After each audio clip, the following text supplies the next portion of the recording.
బాబాయ్ గారు ముందుగా నూతన సంవత్సర శుభాకాంక్షలు. వారాహి వారికి నూతన సంవత్సరం శుభాకాంక్షలు. మీరు 10 కాలాల పాటు కుర్రోళ్ళు చల్లగా ఉండాలని ఒకటి.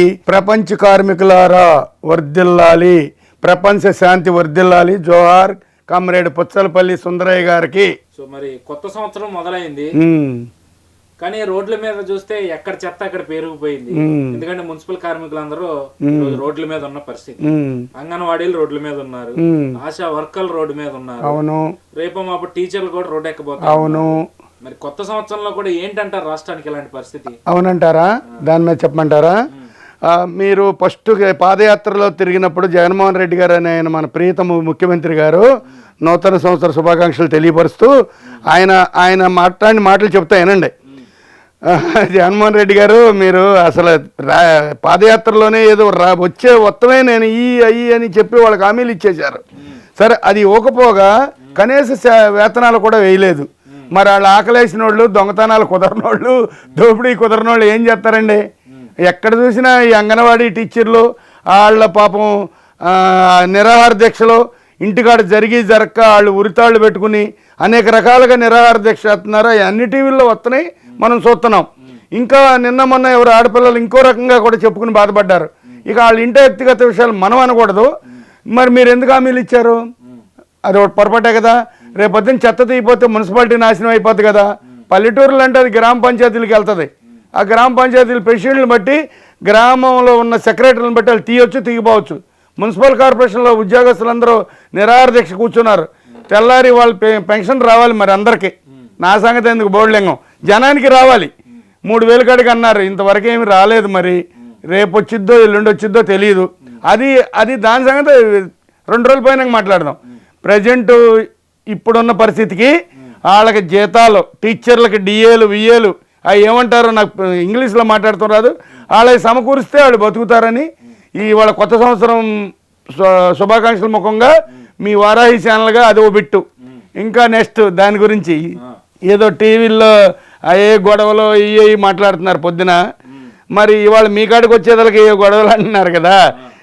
మీ ఆఫీస్ ముందు గొడవ జరిగితే మీకు నొప్పి కలిగింది. మరి మీరు చేసినప్పుడు పక్క ఆఫీస్ మీదకి వెళ్ళి అది తప్పు కదా. దాన్ని బట్టి ఇప్పుడు దీంట్లో ఒకటి ఉందండి విషయం. కరెక్ట్గా పోలీసు వారిని భారత రాజ్యాంగంలో ఎక్కడైనా సరే, ఆంధ్ర రాష్ట్రంలో ఎక్కడైనా సరే, మనసా వాచ్య కర్ణ వాళ్ళ పని వాళ్ళు చేయనిస్తే, అంతరకరణ శుద్ధితో వాళ్ళకి మీరు వదిలేస్తే నేరస్తులు ఎవరో గంటలో తెలిసిపోద్ది. అలా జరగదు.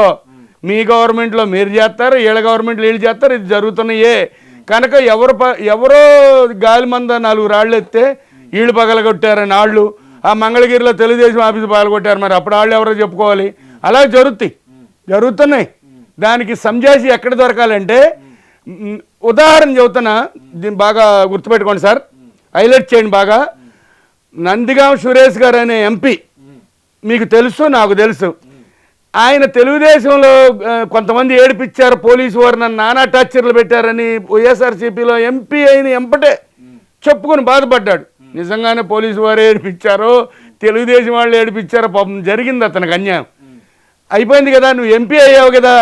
ఒక ట్రాఫిక్ కానిస్టేబుల్ రోడ్డు మీద నీ అనుచరుడు బైక్ ఆపి కేసు రాస్తే ఆ కానిస్టేబుల్ వచ్చి నీ ఇంటికి వచ్చి క్షమాపణ చెప్పాల్సిన స్థితికి వచ్చింది. మరి నువ్వు ఎంపీ అయినాక లా అండ్ ఆర్డర్ ఏం కాపాడుతున్నావు బాబు?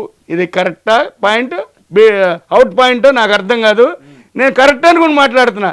నీ మనోబాధ అంతా తెలుగుదేశం మీద అప్పుడు పడ్డ బాధలో ఏదో వైఎస్ రాజశేఖర రెడ్డి గారు పుణ్యమో, జగన్మోహన్ రెడ్డి గారు పుణ్యమో, నువ్వు మామూలుగా కింద స్థాయి అంటే క్యాస్ట్ కాదు, నువ్వు ఎక్కడో రైతు బిడ్డగా పుట్టి నువ్వు ఎంపీకి వెళ్ళిపోయావంటే నీ అనుచరులు ట్రాఫిక్ పోలీసుల మీద కామెంటరీ చేసి మేము ఎవరో తెలుసా అని బెదిరించి ఇంకా ట్రాఫిక్ కానిస్టేబుల్ ఏం కేసు రాస్తాడు, ఏం బైక్ పట్టుకుంటాడు. మరి నీ మనోగతం ఆ రోజు అలా ఉంది, నీ హోదా ఈ రోజు ఇలా ఉందా? దాని మీద ఆలోచుకోమనండి. అలాగే మీరు తెలుగుదేశం మీద రాళ్ళు వేశారు, వీళ్ళెవరో వెళ్ళి వాళ్ళ మీద రాళ్ళు వేశారో లేదో. 2024 3 నెలల్లో 90 రోజుల్లో పులి స్టాప్ పడిద్ది. మా పవన్ కళ్యాణ్ చెబుతున్నాడు, మా అన్నగారు అల్లుడు చెబుతున్నాడు చంద్రబాబు. అంటే ఎన్టీఆర్ గారు నా బాబాయ్ అన్నగారు అంటాంలే, మేము చిన్నప్పటి నుంచి అలవాటు అయిపోయింది. దాని గురించి మీకు పులి స్టాప్ పడతాకి మొత్తం 13 జిల్లాల ప్రజలు 1 సీటు 2 సీట్లు 10 సీట్లు 20 సీట్లు 30 సీట్లు మీకేమన్నా ఉన్నాయేమో గ్యారెంటీగా కోనసీమ, తూర్పు, కృష్ణా, గుంటూరు సీట్లు ఎన్నో నాకు తెలియదు, అమరావతి సీట్లు మొత్తం తెలుగుదేశానికి పట్టం కట్టేశారు. చిత్తూరు, కర్నూలు, సింహం ఒక 2 సీట్లు ఉన్నాయిగా, మీరు పులులు సింహాలేది, వైనాట్ పులివెందులేది, అక్కడ ఏమన్నా మీ సొంత జిల్లాలు కాబట్టి రావచ్చు. మీరు ఓటింగ్ మట్టికి కరెక్ట్గా ఎలక్షన్ కమిషన్గా పూర్తిగా చక్కగా అంతరకరణ శుద్ధితో గవర్నమెంట్ భారత రాజ్యాంగం కరెక్ట్గా వదిలేస్తే చక్కగా 2024లో ఎలక్షన్ తెల్లారి నెలకో 15 రోజులకో లెక్కింపు ఉంటుంది కాబట్టి ఆ రోజు మన బతుకులన్నీ తెలిసిపోతాయి బాబు. ఎవరో కంగారు పడొద్దు. మీరు కూడా చూస్తారు, ఇదే సభాముఖంగా మీరు కూడా వింటారు టీవీ ఛానల్ వారు. అందులో మీరు ఈ మధ్యన బాగా డెవలప్ అయిపోయారు, రేపు భవిష్యత్తులో మీరు కూడా నాతో మాట్లాడరేమోనని నేను అనుకుంటున్నా. సరే అది వద్దు, ఇప్పుడు వీళ్ళు మాట్లాడే మాటలకి ఫుల్ స్టాప్ పడిద్దా అన్నారు కాబట్టి ఆ 2-3 నెలల్లో 100 రోజుల్లో జరిగిపోద్ది, కంగారేం పడవసరలా. దీనికి ఉదాహరణ చెబుతానండి. ఏమంటారంటే గిట్టినోడేమో అబ్బో బాబురావు గారు, పోతన బాబురావు మంచోడు, కోడూరులో ఎన్టీ రామారావు బట్టలు వేసుకుని ఆ పుట్ట బాబీ కాలర్ ప్యాంట్లు, బాబీ కాలర్ ఏమంటారు కాలర్లు పెట్టుకుని మన్నయ్య సేమ్ ఆయనతో ఆయనలాగా ఉండాలని నడిచేవాడు. మరి ఆయన ఎవరో చౌదరి గారు, ఎన్టీఆర్ గారు, మేమెవరో కాపులు 40 మందిని కొట్టాడు ఎన్టీ రామారావు తిట్టినోళ్ళని. అది ఒక అభిమానం. అందరు కలిసి లెటర్లు రాసి బందరు కోర్టు పంపిస్తే జడ్జి గారు అరిసిమల్లి సుబ్బారావు గారు అప్పుడు ఏమయ్యా నువ్వు కొట్టావా అన్నాడు. సార్ రామారావు గారు అభిమాని, నా ముందు ఆయన తిడితే నేను తలాకి చంపకాయ వేసాను అన్నాడు. ఆయన అప్పుడు ఇప్పుడు ఎన్టీఆర్ గారు ముఖ్యమంత్రి అయ్యాడు కొత్తగా.